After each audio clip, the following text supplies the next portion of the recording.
How do you feel after this? I feel like the sentence was adequate, given that he's also has state charges pending. That I think the judge was maybe slightly lenient, but he kind of had to be given the guidelines he had to work with, So You've had a lot of composure. Other people might have cried as you read your statement.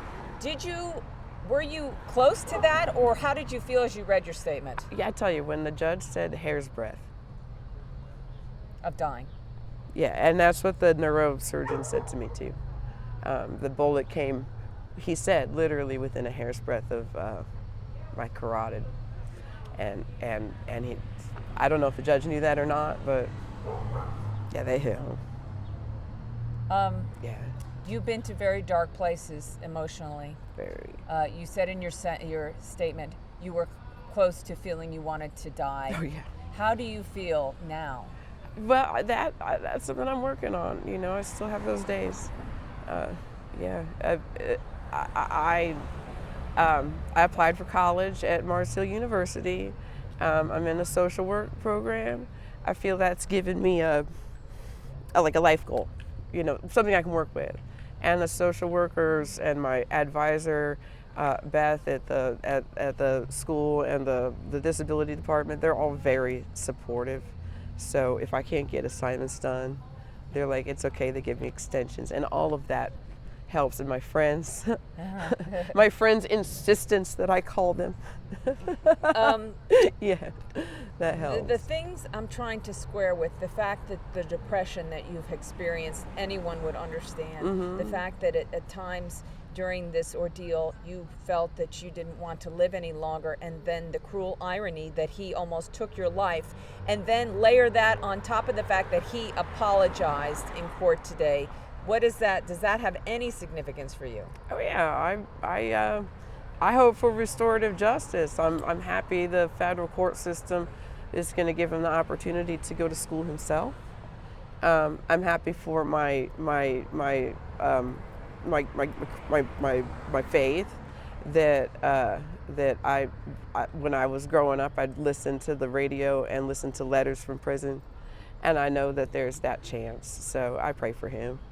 I do, and that helps me too, also through the hard times. Yeah. What would you describe your emotions right now as getting through this part? Thank goodness it's done.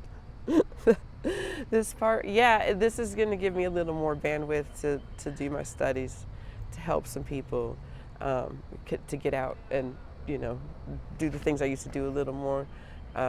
It hopefully will alleviate some of the panic episodes and the agoraphobia, because this piece is over. When you think about having been a postal carrier, it was your personal car.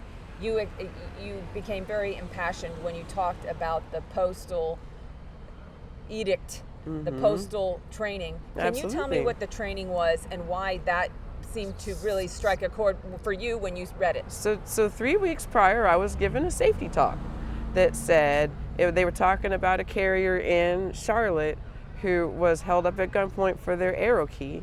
It's another U.S. court case that hasn't been tried yet.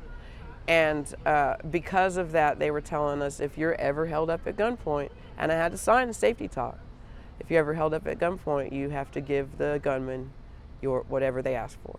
So that's exactly what was on my mind. Not running, not driving off.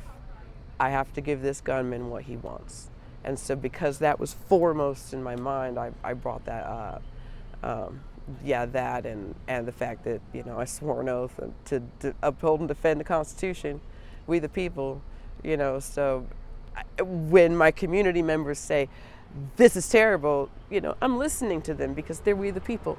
It's just part of the postal way to, I'm a servant of my community. So. Do you feel that you are a hero? Have you accepted that? I had no choice but to accept it. No, when Helene happened and I walked down the street in Hot Springs the Sunday after, and the hugs and the thank yous, I felt like it felt like just them seeing me there walking just with my cane, recovered. I felt like that gave them hope.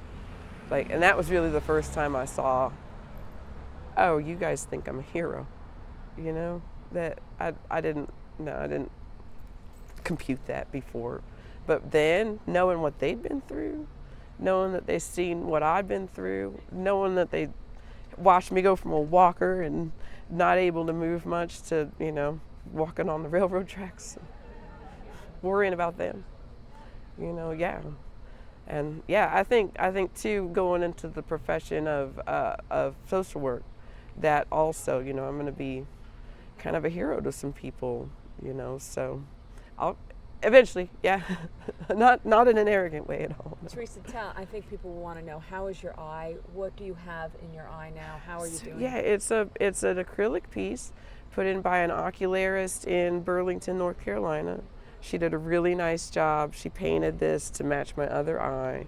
I could take it out and clean it. It's on a silicone ball that's implanted. And yeah, it makes me, I'm a little cross-eyed, but it's all right. Yeah. Try not to look in the mirror much.